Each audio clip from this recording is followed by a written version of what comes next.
A'udzubillahi minasyaitonirrajim. Bismillahirrahmanirrahim. Assalamualaikum warahmatullahi wabarakatuh. Jumpa kembali di channel Sampul Hitam. Oke, kali ini saya akan berbagi cerita, masih dengan kelanjutan cerita yang sebelumnya, yang berjudul Pembalasan Seorang Anak.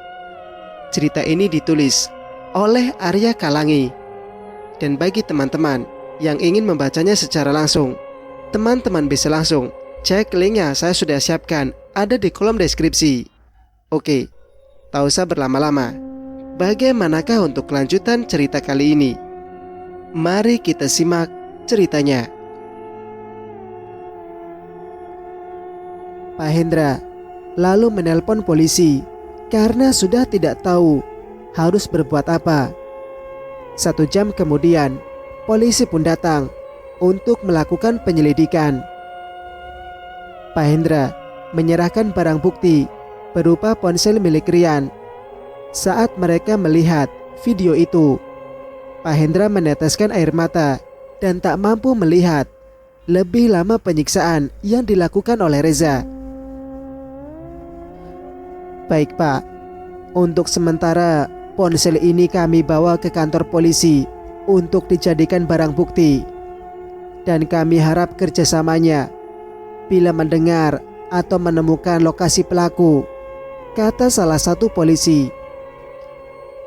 Iya Pak, kami harap pelaku cepat tertangkap.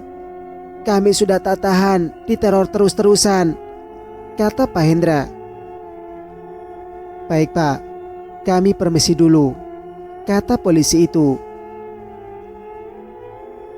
Singkat cerita, 11 tahun kemudian, kini Fikri beranjak dewasa dan telah berumur 16 tahun. Tak terasa pula, Rian telah 11 tahun meninggalkan mereka. Fikran pun kini telah tahu bahwa Rian ayahnya telah meninggal. Namun mereka mengatakan bahwa Rian tewas kecelakaan. Dan selama 11 tahun pula tak ada tanda-tanda keberadaan Reza. Dan Pak Hendra kini mulai tenang. Ia menganggap Reza telah ditangkap polisi. Tapi berbeda dengan Putri. Terkadang ia bertingkah aneh, sering menangis dan tertawa sendiri. Tapi tak lama Putri akan kembali normal. Pak Hendra dan Fikran sudah terbiasa dengan Putri yang kadang-kadang bertingkah aneh. Kek, Fikran berangkat dulu ya, udah telat nih, kata Fikran. Mah, Fikran berangkat dulu ya, udah telat. Mama jangan lupa makan, kata Fikran mencium pipi ibunya. Fikran, tunggu, ini uang kamu, kata Pak Hendra. Gak usah kek, uang Fikran masih ada kok, kata Fikran lalu bergegas mengendarai sepedanya. Jam menunjukkan pukul 07.18. Tentu saja Fikran sudah terlambat untuk pergi ke sekolah. Ia memacu sepedanya secepat yang ia bisa. Namun tiba-tiba dari arah kanan Fikran, sepeda tak kalah cepat melaju ke arahnya dan terjadilah tabrakan yang membuat mereka berdua terjatuh. Woi, jalan tuh pakai mata, kata Fikran marah. Gue jalan bukan pakai mata, tapi pakai sepeda, kata orang itu juga emosi. Lo sih gak lihat-lihat, kata Fikran. Apaan? Lo juga gak lihat-lihat, kata dia lagi. Udahlah, capek ngomong sama lu. Gara-gara lu, gue udah terlambat, kata Fikran lalu pergi. Gue juga udah terlambat gara-gara lo, kata orang itu lalu mengikuti Fikran. Mereka berdua saling adu kecepatan sepeda. Namun tetap saja, sesampainya mereka di sekolah, mereka telat juga. Tuh kan terlambat, gerbangnya udah ditutup, kata Fikran marah. Lo sih, kata orang itu menyalahkan Fikran. Apaan sih, nyalain gue mulu, cetus Fikran. Kemudian Fikran memarkirkan sepedanya di samping sekolah, dan orang itu tetap mengikutinya. Lo mau ngapain woi? Kata orang itu. Lalu ngapain ngikutin gue? Gue mau manjat tembok, lanjut Fikran, lalu bergegas memanjat tembok. Gue ikut, kata orang itu, lalu memanjat tembok. Serah lo aja dah, kata Fikran. Mereka berdua masuk ke dalam gudang, lalu mengintip situasi di depan kelasnya. Gimana? Kelas kita aman, kata orang itu. Kelas kita? Emang lo sekelas sama gue? Lah, emang kemarin saat pembagian kelas lo gak lihat gue ya? Katanya lagi. Gak penting, kata Fikran, dan terus memantau depan kelasnya. Tiba-tiba replika tubuh manusia di dalam gudang jatuh dengan sendirinya. Apa itu woi? Teriak orang itu memeluk Fikran. Apaan sih? Jadi cowok kok penakut, kata Fikran, mencoba melepaskan orang itu. Gue kaget, maaf, hehehe, kata dia tertawa. Fikran lalu menatap ke sudut ruangan. Jangan ganggu kami, ini bukan tempatmu, kata Fikran, yang melihat sosok menyeramkan yang berdiri di samping lemari. Lo ngomong sama siapa woi? Jangan nakut-nakutin gue, kata dia, lalu kembali memeluk Fikran lagi. Jangan meluk gue woi, geli tahu. Udah, gak usah takut, setannya udah pergi, kata Fikran. Emang lo bisa lihat begituan ya? Kata dia. Kata Fikran kembali memantau. Wah, hebat lo bang, bisa lihat yang begituan. Berarti lo itu anak apa itu namanya? Anak yang bisa lihat setan. Oh iya, anak Indogi, kata dia. Hahaha, apa? Indogi? Lo pikir gue anjing? Indigo, bukan Indogi, kata Fikran tertawa. Ngomong-ngomong, nama lo siapa? Lanjut Fikran. Nama gue Rian, kata Rian. Hah? Nama lo sama dengan nama bapak gue bang. Hahaha, kata Fikran. Wah, boleh dong gue ketemu bokap lo. Terus gue bilang, Om, kenalin nama saya Rian. Hahaha, kata Rian tertawa. Bokap gue dan meninggal 11 tahun yang lalu, kata Fikran menghela nafas. Maaf, gue gak tahu, kata Rian. Iya, santai aja. Kenalin, nama gue Fikran, kata Fikran memperkenalkan diri. Lah, kok bisa? Tanya Rian. Emang kenapa Rian? Kata Fikran bingung. Nama bapak gue juga Fikran. Kok bisa kebetulan gini ya? Haha, kata Rian tertawa. Emang iya? Kok bisa? Kata Fikran ikut tertawa. Mereka lalu asik bercerita hingga waktu istirahat sekolah. Mereka lalu melihat, dan ketika merasa sudah cukup aman, mereka lalu keluar dari dalam gudang. Jam kini menunjukkan pukul 13. Mereka lalu pulang bersama dan bertukar cerita. Serius lo Fikran, bisa lihat setan? Tanya Rian. Iya, lu nanya tentang itu mulu. Giliran patung bergerak dikit aja udah takut, ejek Fikran. Gue kaget bukan takut, kata Rian tertawa. Fikran lalu mengajak Rian untuk main ke rumahnya. Akhirnya Fikran dan Rian telah sampai di rumah. Ayo Rian masuk, nanti aku kenalin sama kakek aku, kata Fikran. Rumah lo besar amat, pasti banyak setan ya, kata Rian mengamati rumah itu. Di dalam gak ada setan, tapi di luar banyak kok, kata Fikran menakut-nakuti Rian. Hah, tunggu, kata Rian. Fik, kok rumah lo sunyi amat sih, kata Rian mengamati sekelilingnya. Tapi tiba-tiba ada suara wanita tertawa.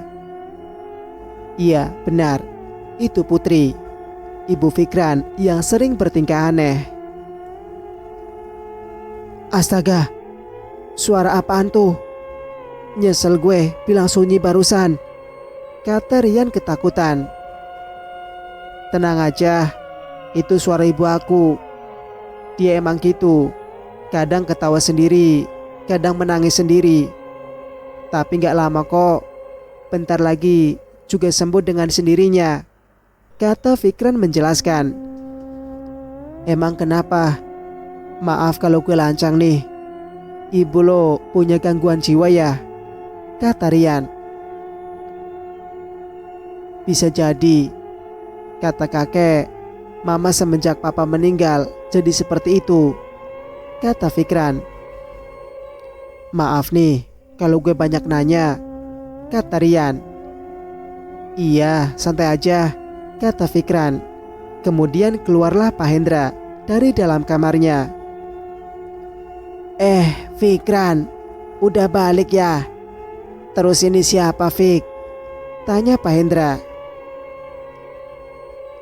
Iya nih kek, kenalin, ini teman sekolah Fikran, namanya Rian kek, kata Fikran.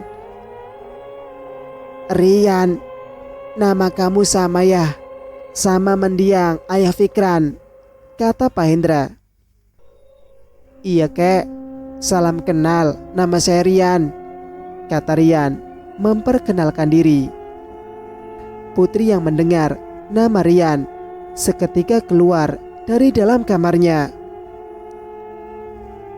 Rian, Rian, mana Rian? Pah, Rian mana pah? Aku dengar kalian sebut nama Rian, kata Putri menangis. Kamu tenang dulu, ini Rian, teman Fikran, kata Pak Hendra. Kenalin tante, nama saya Rian, kata Rian. Putri hanya memandangi Rian dengan tatapan kosong, lalu kembali masuk ke dalam kamar dan menutup pintu dengan keras. Maaf ya atas sikap ibu gue barusan, kata Fikran. Iya, gak apa-apa. Malahan aku yang gak enak nih, baru datang udah bikin nangis ibu kamu, kata Rian. Udah, gak usah merasa bersalah. Kan aku udah bilang, mama aku sering aneh-aneh, kata Fikran. Iya Rian, kamu jangan marah ya atas sikap anak saya tadi, kata Pak Hendra. Kemudian Pak Hendra menyuruh mereka berdua untuk makan. Tentu saja, sekarang yang mengurus rumah adalah Pak Hendra, karena Putri hanya berkurung diri di dalam kamarnya. Setelah selesai makan, mereka berdua bermain game. Lalu 1 jam berlalu. Tiba-tiba ada yang menelpon Rian. Halo, Rian, kamu di mana? Kok belum pulang? Ini sudah sore loh, kata orang itu. Iya Pak, maaf. Ini aku lagi di rumah teman, kata Rian. Ya udah, lain kali telepon kalau mau main ke rumah teman kamu, tambahnya. ternyata itu adalah orang tua Rian. "Fik, gue balik dulu ya. Papa aku barusan nelpon soalnya," kata Rian. "Ya udah, gue ikut aja, boleh nggak?" tanya Fikran. "Boleh. Sekalian nginep aja semalam," kata Rian. "Oke, tunggu bentar. Gue minta izin dulu sama kakek," kata Fikran. Lalu pergi ke kamar Pak Hendra. Fikran lalu membuka pintu kamar Pak Hendra dengan perlahan dan berniat ingin mengejutkan kakeknya. Namun Pak Hendra tak ada. Lalu Fikran mendengar suara guyuran air dari dalam kamar mandi. Kemudian Fikran menunggu Pak Hendra sambil melihat foto mereka yang terpajang di kamar kakeknya itu. "Pah, kok papa gak pernah datang lagi sih?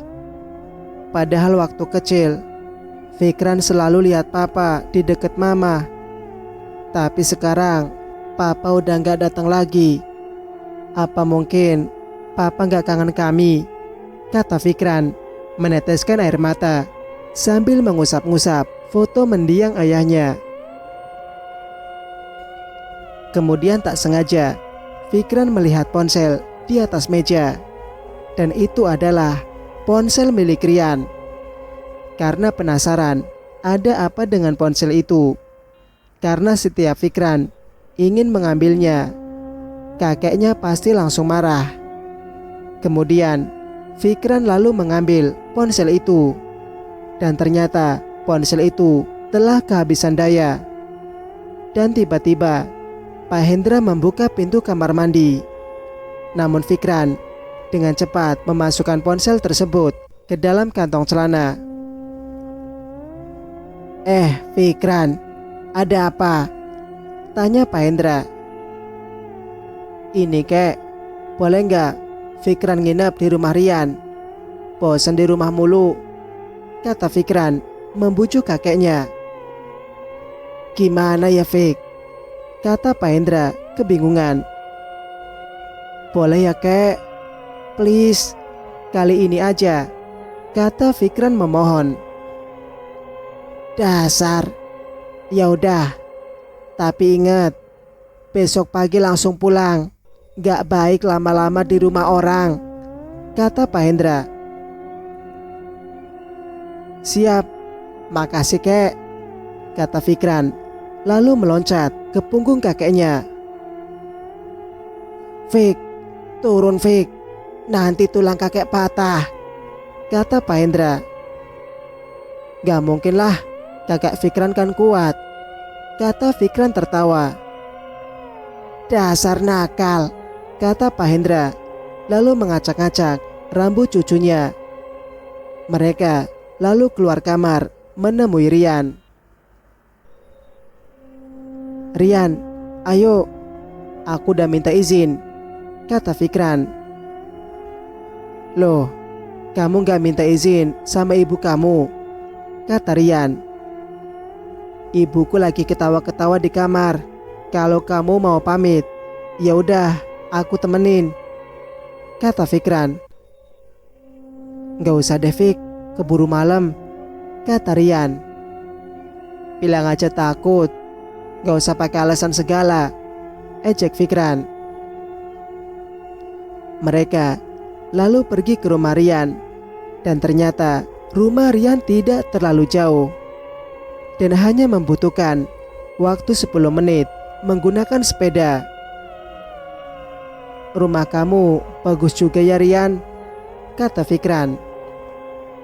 "Tapi gak sebesar rumah kamu," kata Rian. Kemudian Fikran dan Rian masuk, dan di ruang tamu ternyata sudah ada orang tua Rian. "Mah, Pah, Rian pulang," kata Rian. "Kamu ini bikin khawatir saja," kata ibu Rian. "Hehe, maaf, soalnya masih ke rumah temen. Ini kenalin temen Rian, namanya Fikran." Mendengar nama itu, ayah Rian sedikit kaget "Kamu anak siapa?" kata Ayah Rian. "Nama ibu saya Putri Om.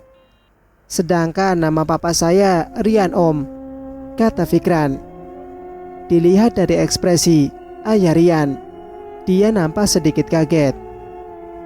"Kenalin, nama Om Bima. Ini istri Om, namanya Rini," kata Pak Bima. Cerita pun bersambung. Bagaimana menurut pendapat kalian? Jika kalian suka dengan ceritanya, jangan lupa untuk like, komen, dan subscribe channel ini agar bisa mendengarkan kelanjutan ceritanya. Wassalamualaikum warahmatullahi wabarakatuh.